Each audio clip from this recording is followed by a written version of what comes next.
Hello and welcome to the University of Kentucky Center for Applied Behavioral Supports, or CABS.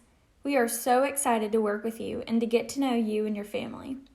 Hopefully after this video, you'll have a better idea of what applied behavior analysis is and is not, as well as what to expect from our services. So to begin, I'd love to talk about what ABA is. So ABA is the application of the science of behavior to understand and improve human behavior. Let's break apart that definition. The first key word I would like to draw you to is the word science. So ABA is not a theory or idea, it's a heavily researched and supported science. The second key word I'd like to discuss is improve. Improving behavior can look like teaching a new skill, such as throwing a football, saying a new word, or cooking a meal. Improving behavior can also look like decreasing existing behaviors, such as aggression, self-injury, or property destruction. Now let's talk about our beliefs. We believe that behaviors are learned through our interactions with the environment. In other words, we believe that things in our environment shape our behaviors over time. Some behaviors are reinforced, which means they increase over time, and some are punished, which means that they decrease over time. Now let's talk about our backbone. The backbone of ABA is our reliance on data to support decision-making. More specifically, we rely on objective data collected on a regular basis, rather than someone's opinion, to make decisions about if we will continue the plan or if changes need to be made. Lastly, the goal of ABA is to create a socially significant change in behavior that improves the lives of our clients. In other words, we want to make an impact in your life and your child's life at a level that's meaningful to you. Alright, now let's talk about some ABA mythbusters. I don't know about you, but when I was first introduced to ABA, I had heard some rumors about what it was. So again, I'm not sure what kinds of experiences you've had with ABA, but let's walk through some common myths versus the truth about our science. Alright, so myth number 1 says that ABA is only for children with autism. The truth, however, is that the principles of ABA apply to everyone. This means people of all ages, abilities, genders, races, etc. ABA has been successfully applied to a variety of areas, including health, sports and fitness, education, gambling and addictions, environment and sustainability, office and organization management, and severe behavior. The majority of individuals in our field work in the area of education and severe behavior. We have a lot of research on ABA and individuals with autism, but no, ABA is not just for this community of people. Time for myth number 2. This one says that ABA is just flashcards or discrete trial. The truth, however, is that to teach an individual new skills, some ABA clinics may use discrete trial or flashcard-like procedures. While this is a possibility, this is not the only teaching procedure utilized in ABA. Alright, and the last myth here says that ABA services are always done at a table. The truth is that ABA applies to all types of environments.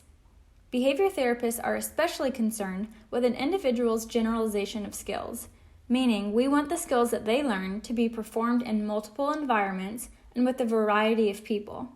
On top of this, there are also a lot of naturalistic teaching strategies in ABA. Our goal is not to sit a child down at a desk and turn them into a robot. Our goal is to teach them valuable and life-changing skills that maintain throughout their life and are generalized to diverse situations. Okay, so now that we've discussed a little bit about what ABA is, let's switch gears and talk specifically about CABS, which is shown in this picture. So we are a graduate student-run center. This means that services will be provided to you by individuals obtaining their master's or doctorate degrees in ABA or related fields, such as special education or school psychology.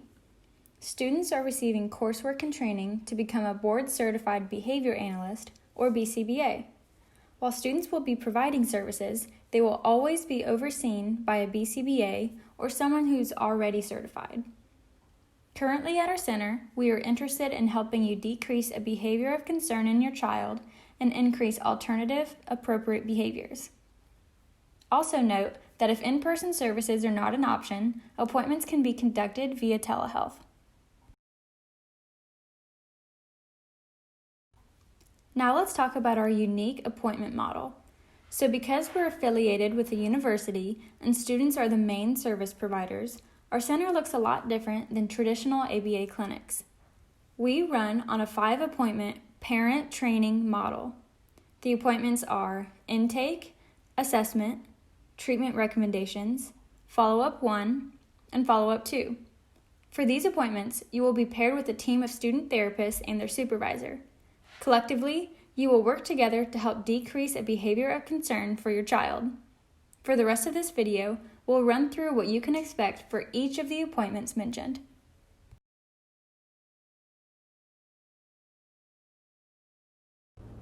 The first appointment is the intake. The goal of this meeting is for us to get to know you and your family.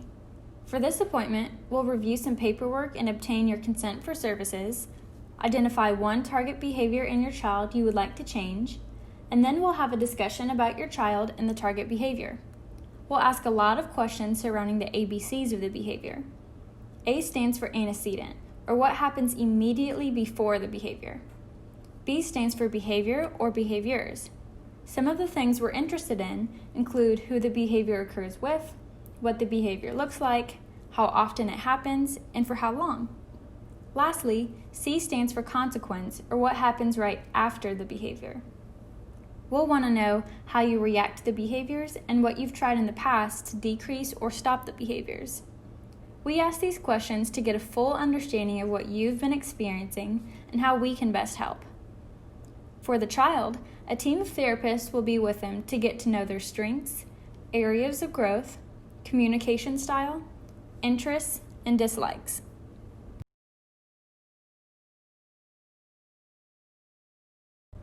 So after the intake, the next appointment will be an assessment. The goal of this appointment is to determine the function of your child's target behavior.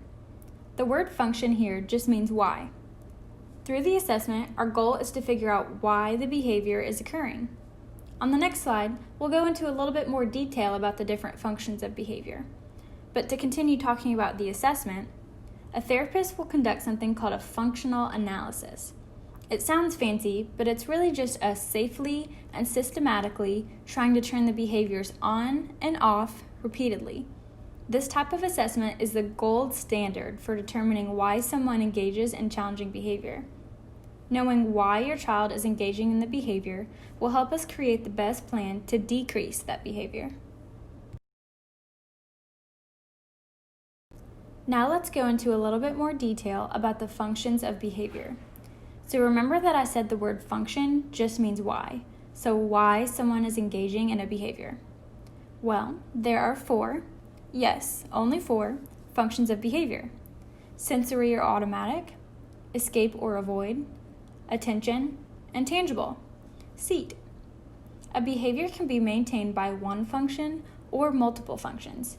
It's our job to figure out which of these is maintaining the behavior through the intake and the assessment appointment. Once we've determined a function, we can create the treatment recommendations. The first function is sensory or automatic. If the function of behavior is automatic, that means that engaging in the behavior provides access to sensory stimulation and it feels good to do it. The behavior would also occur even when nobody is around. A common example of this would be scratching a bug bite because it feels good to relieve the itch. That sensory stimulation is what maintains the behavior. The next function is escape or avoid. If the function of behavior is escape, that means that engaging in the behavior removes an undesired situation. So maybe your child screams and is non-compliant when you tell them to pick up their toys or clean up their room. Those behaviors could be happening because they're trying to get out of doing chores. Another example could be a child dropping to the ground when they're told they have to go to the doctor or a certain classroom. they're trying to avoid somewhere unpreferred.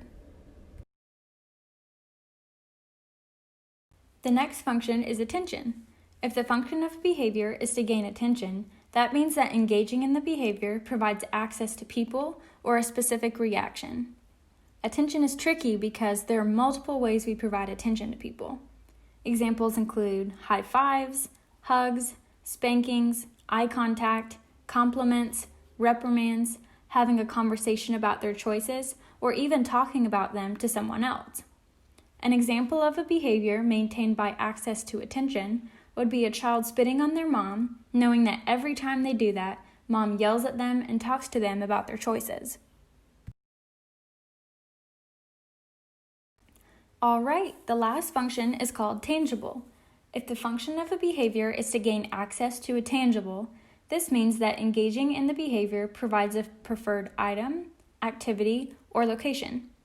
So maybe your child throws a tantrum in the store because they're trying to get access to candy on the shelf. Another example could be a child hitting their sibling because their sibling is holding their favorite toy and they want it.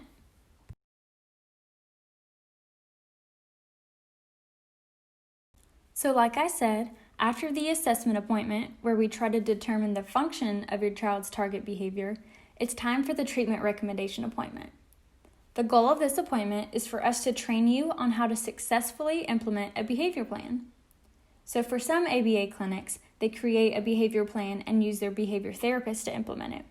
For our center, though, we train you on how to implement it. So the plan will be implemented by you in your home. For this appointment, first expect a discussion about why we selected and created that particular plan for your child. We want to give you background information and a rationale about why we believe it'll work. We will point towards published research for this. After that, we'll train you on the plan and how to collect data. We will work hands-on with you to do this. We'll explain the procedures, model the procedures, role play and practice the procedures, and continuously provide you feedback. We're here to coach you and support you, not to embarrass you in any way. We want this plan to be useful for you and your family and help decrease the target behavior. In addition to training, we will also provide you with a variety of resources for you to be successful. Resources could include video models on how to correctly implement the plan, personalized and laminated communication boards if the plan calls for it, and simple data collection sheets or links to help monitor the effectiveness of the plan. So after your treatment recommendation appointment, you will have 2 follow-up appointments left. The goal of a follow-up appointment is to check in with you, edit the plan as needed, and celebrate progress. We use these appointments to have a conversation about how things are going, review the data that you've collected, collaborate to make adjustments, ensure the plan is feasible, and address any questions or remaining issues. And just like that, the 5 appointments are over. If you and your family would like additional appointments, we will do our best to help schedule you for more. All right, well, I appreciate you taking time to watch this video, and I hope you've learned a little bit about ABA and how our center operates. On behalf of UK CABS, we are very grateful for the opportunity to work with you and your family. Please reach out if you have any questions or concerns. Our phone number is 859-562-2430. Our address is 1737 Russell Cave Road, Lexington, Kentucky 40505, and our email is ukaba@uky.edu. Lastly, be sure to bring your child to every appointment. We can't wait to see you.